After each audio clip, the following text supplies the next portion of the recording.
या राज्याचे कर्तव्यदक्ष मुख्यमंत्री सन्माननीय देवेंद्रजी फडणवीस साहेब यांनी घेतलेल्या ॲक्शनमुळे दाखवलेल्या तत्परतेमुळे शेवटी सीआयडीच्या समोर वाल्मिक कराड यांना शरण यावं लागलेलं आहे। लवकर त्यांच्या प्रॉपर्टीज ह्या अटॅच झाल्या पाहिजेत।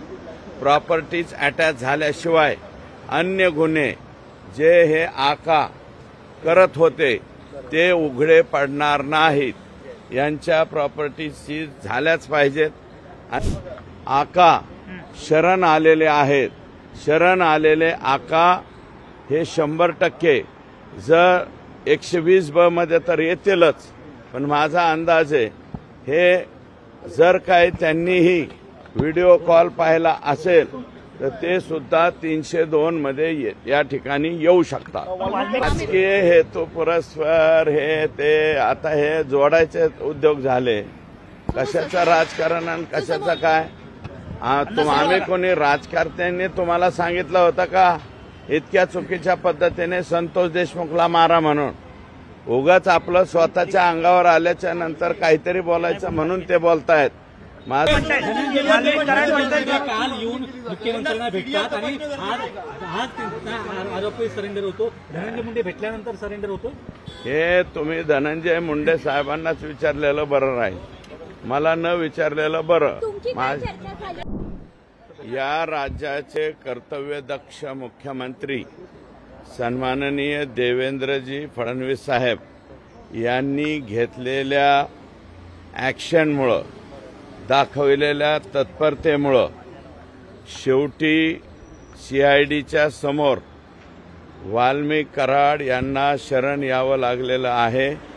प्रथमतः मी राज्याच्या मुख्यमंत्र्यांचं इतकं कणखर निर्णय आणि धडाधड निर्णय घेतले त्याबद्दल त्यांचं मी मनापासून या ठिकाणी आभार मानतो। आणि आता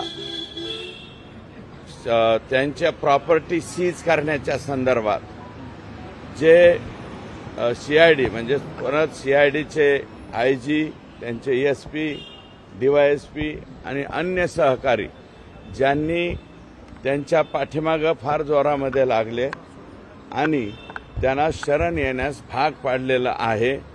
आता कोर्टाकडे त्यांनी परमिशन मागितलेली आहे यांच्या प्रॉपर्टी सीज करण्याची। साधारणतः या आठवड्यामध्ये किंवा जास्तीत जास्त पुढच्या आठवड्याच्या ही न्यायालयीन बाब आहे, त्याच्यावरती मी टिप्पणी करू इच्छित नाही। परंतु लवकरात लवकर त्यांच्या प्रॉपर्टीज ह्या अटॅच झाल्या पाहिजेत। प्रॉपर्टीज अटॅच झाल्याशिवाय अन्य गुन्हे जे हे आका करत होते ते उघडे पडणार नाहीत। यांच्या प्रॉपर्टीज सीज झाल्याच पाहिजेत, अन्यथा आम्हाला दुसरा मार्ग सुद्धा अवलंबावा लागतो का काय असं या ठिकाणी मला म्हणायचंय।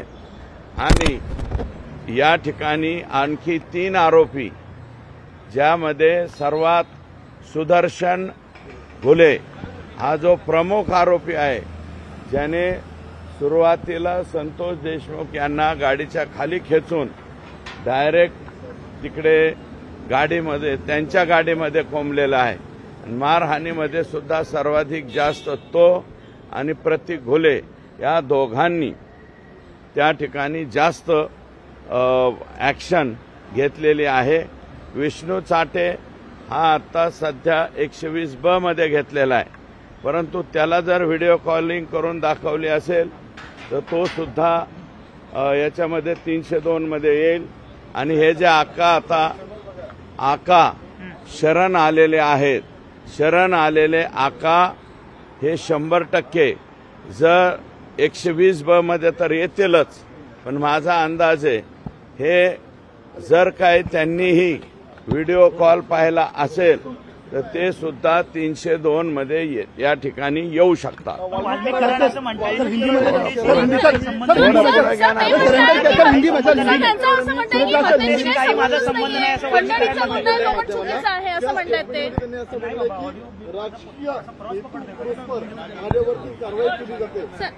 राजकीय हेतू पुरस्पर हे ते आता हे जोडायचे उद्योग झाले. कशाचं राजकारण आणि कशाचं काय? आम्ही कोणी राजकारत्यांनी तुम्हाला सांगितलं होतं का इतक्या चुकीच्या पद्धतीने संतोष देशमुखला मारा म्हणून? उगाच आपलं स्वतःच्या अंगावर आल्याच्या नंतर काहीतरी बोलायचं म्हणून ते बोलतायत. माझं मत असं आहे, तुम्हाला कोणी उद्योग सांगितला होता? ही अशीच घटना ऑक्टोबर 2023ला माझ्या मतदारसंघातील पाटोदा तालुक्यामधून घडली होती. O2 कंपनी होती. O2 कंपनीचे बंडगर नावाचे अधिकारी असेच उचलून चालले होते. उचलून चालल्याच्या नंतर त्या ठिकाणी हे काय परळी पॅटर्न आमच्या पाटोद्यात आणू नका असं मी स्वतः बोललो होतो आणि मग त्या माणसाला सोडून दिलं. नाहीतर कंपनीचा खालचा अधिकारी उचलायचा आणि त्याच्या वरच्या अधिकाऱ्याला फोन करायचा, हमने इसको उठा के लाया है, इतना देव नाही तो खतम. अशा प्रकारच्या धमक्या ह्या पचल्यामुळं हे आता 2 कोटीची खंडणी मागण्याची यांची हिंमत झाली. त्यातले 50 लाख रुपये मला वाटतं ऑलरेडी पोहोच झालेले होते. राहिलेल्या 1.5 कोटीसाठीच ही माणसं कोणी पाठवली होती? हे आकांनीच पाठवली होती.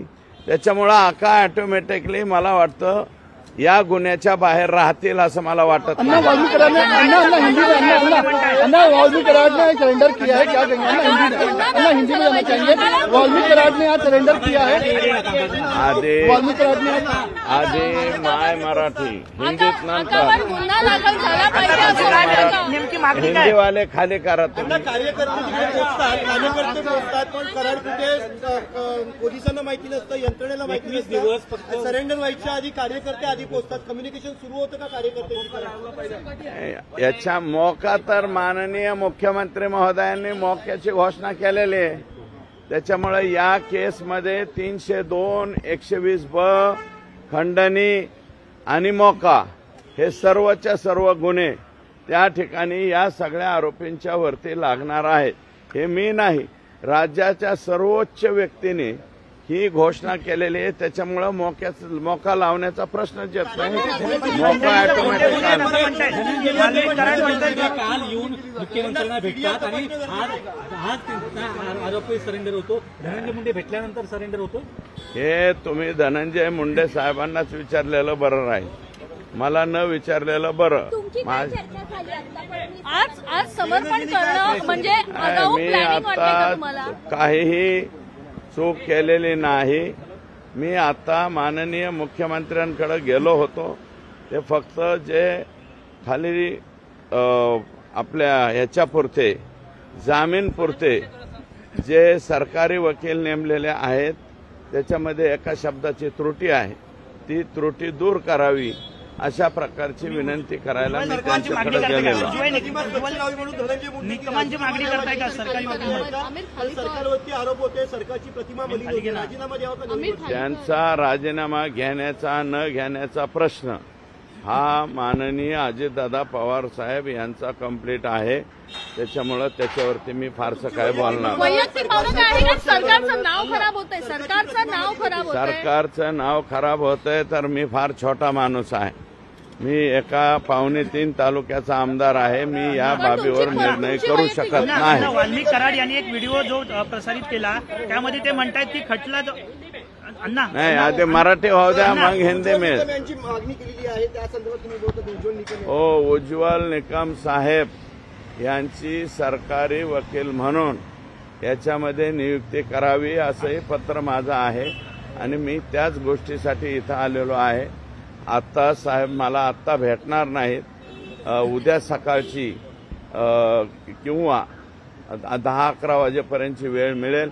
मी एंडोर्समेंट त्याच्यावरती घेईल आणि विनंती करणार आहे की केस चालवण्यासाठी माननीय उज्ज्वल निकम साहेब यांची सरकारी वकील म्हणून त्या ठिकाणी नियुक्ती करावी अशा प्रकारची विनंती मी करणार आहे. वाल्मिक कराड म्हणतात की खंडणीचा गुन्हा जो माझ्यावरती आहे तो खोटा आहे असंही त्यांनी एका व्हिडिओमध्ये म्हटलं आज. हे बघा, हे खोटा मी नाही त्यातली अमुक तमुक हे आरोपी म्हणतच असतो.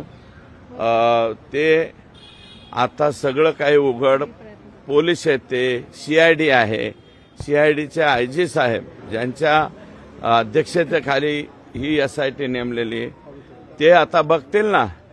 ते काही छोटा मोठा अधिकारी थोडेच आहे, सीआयडीच्या टॉप याच्यावरती आहे आणि साहेबांनी त्यांच्यावरती जबाबदारी सोपवलेली आहे. हा मुद्दा जो आहे तो तुम्ही लावून धरला होता. आज शरण आलेले आहेत वाल्मिक कराड, यश आलं तुमच्या या सगळ्या संघर्षाला, समाधानी? हे बघा, ते शरण म्हणजे प्रॉपर्टी अटॅचची भीती. एक तर पोलीस घरादारापर्यंत गेलेले आहेत, त्यांच्या घरच्यांना उचलायला लागले चौकशीला, परत दुसऱ्या ठिकाणी उचलाउचली व्हायला लागली. मग शेवटी माणूस किती दिवस दम धरणार, म्हणून ते शरण आलेले आहेत. ते काही स्वखुशीने वगैरे शरण आलेले नाहीत. हे बघा, पालकमंत्री हे ते विषय कृपया इथं काढू नका. संतोष देशमुख आणि त्याचा झालेला अमानवीय खून याच्यावरतीच प्रश्न विचारा. पालकमंत्री हे झंटा फांटा कार्यक्रम आहे, ते द्या सोडून. पालकमंत्री, अरे फक्त पालकमंत्री पदाच्या बाबतीत मागणी मी ही केलेली आहे की विशेष बाब म्हणून आदरणीय देवेंद्रजी फडणवीस साहेब यांनी आमच्या जिल्ह्याचं पालकत्व स्वीकारावं, पालकमंत्रीपद स्वीकारावं. एक आव्हानात्मक म्हणून, नक्षलाईट डिस्ट्रिक्ट म्हणून त्यांनी यापूर्वी मला वाटतं गडचिरोलीचं पालकमंत्रीपद स्वीकारलं होतं. तसं आव्हानात्मक म्हणजे हे जे आहेत ना, राख चोर, वाळू चोर, खडी चोर, मुरुम चोर, सगळे चोर जे आहेत हे सगळे एका लाईनमध्ये सरळ करायचे असतील तर त्याचं एकमेव उत्तर म्हणजे काय, तर देवेंद्र फडणवीस साहेब आमच्या जिल्ह्याचे पालकमंत्री व्हावे.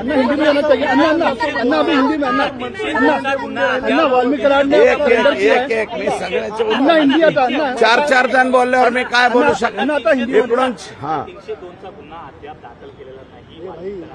हे बघा, इन्व्हेस्टिगेशनच्या अगोदरच गुन्हा कसा 302 होईल? इन्व्हेस्टिगेशन होऊ द्या ना. इन्व्हेस्टिगेशन झाल्याच्या नंतर गुन्हा दाखल होईल ना. अजून इन्व्हेस्टिगेशन होऊ द्या. 120B मध्ये बसतात का 302 मध्ये बसतात का मोकामध्ये बसतात, कोणत्या तरी कलमामध्ये ते बसणारच आहेत. फक्त खंडणीमध्ये नाही, इतर गुन्ह्यामध्ये सुद्धा येतील ना ते, पण इन्व्हेस्टिगेशन होऊ द्या ना. आता हिंदी में वाल्मीकि कराड ने आज सरेंडर किया है. वाल्मीकि कराड ने आज सरेंडर किया पुणे में. सर हिंदी अन्ना. हे बघा, मी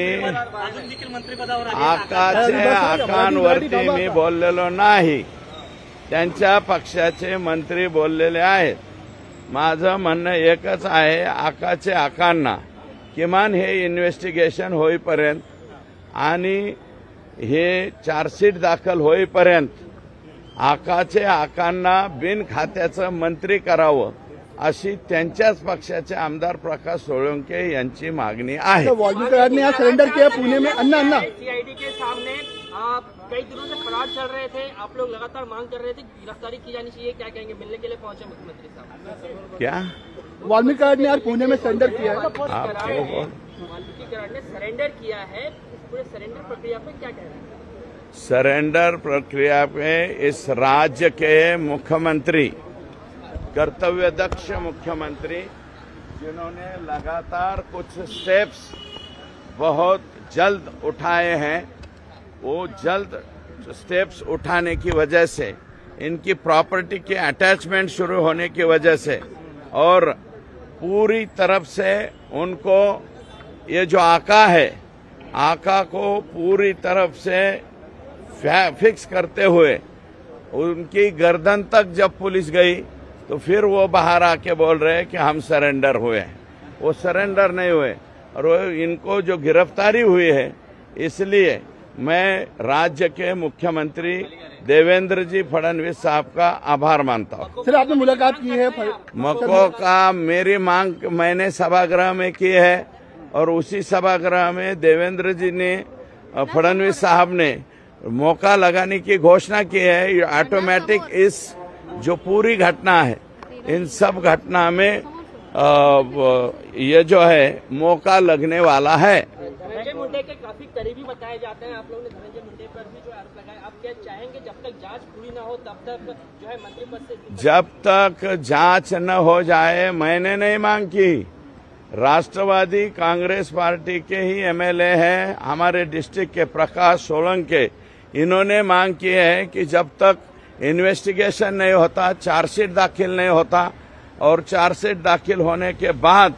तब तक मिस्टर धनंजय मुंडे साहब को बगैर खाते का मंत्री रखना चाहिए। फिर आपने मुलाकात की है मुख्यमंत्री से? की नियुक्ति की जाए, उसकी मांग आप लोगों ने की? मैंने ऑलरेडी मांग की है कि इस इतनी बड़ी घटना है, ये कांग्रेस के कार्यकाल में जो तंदूर कांड हुआ था, बाद में बीच में वो दिल्ली में किसी लड़के के टुकड़े टुकड़े किए गए थे, वो घटना जितनी ही ये बड़ी क्रूरता पूर्वक की गई हत्या है संतोष देशमुख की, इसलिए आपने क्या क्वेश्चन, इसलिए पब्लिक प्रोसिक्यूटर करके जो वहां पे खड़ा करने हैं, उज्जवल निकम जी को खड़ा करना चाहिए, ये मेरी मांग है। सर आपने मुख्यमंत्री और मैंने वो लिखित स्वरूप में की है। सर आपने मुख्यमंत्री से मुलाकात की, क्या चर्चा की आपने उनके साथ? मुख्यमंत्री साहब का खाली आभार मान के मैं बाहर निकला हूँ कि ये जो फिरौतियों की गैंग है, ये गैंग्स ऑफ वसेपुर जो है, हमारे जिले का गैंग्स ऑफ वसेपुर, इनको कब्जे में लाने के लिए जो आज अरेस्ट हुई है और वो खुद सरेंडर हुए हैं, इसके बारे में उनका अभिनंदन करने के लिए और आभार मानने के लिए मैं यहाँ पे।